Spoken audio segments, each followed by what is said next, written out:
Inilah akibat dari kurangnya memperhatikan kondisi kampas rem depan.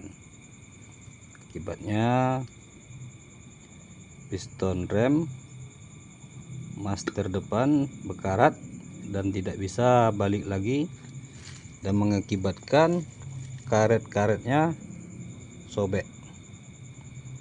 Ini sangat berbahaya karena bisa membuat rem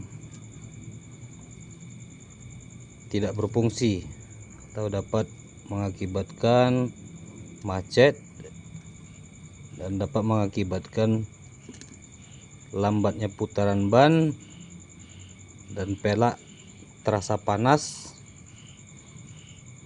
dan bisa mengakibatkan piringan cakram temakan atau baling.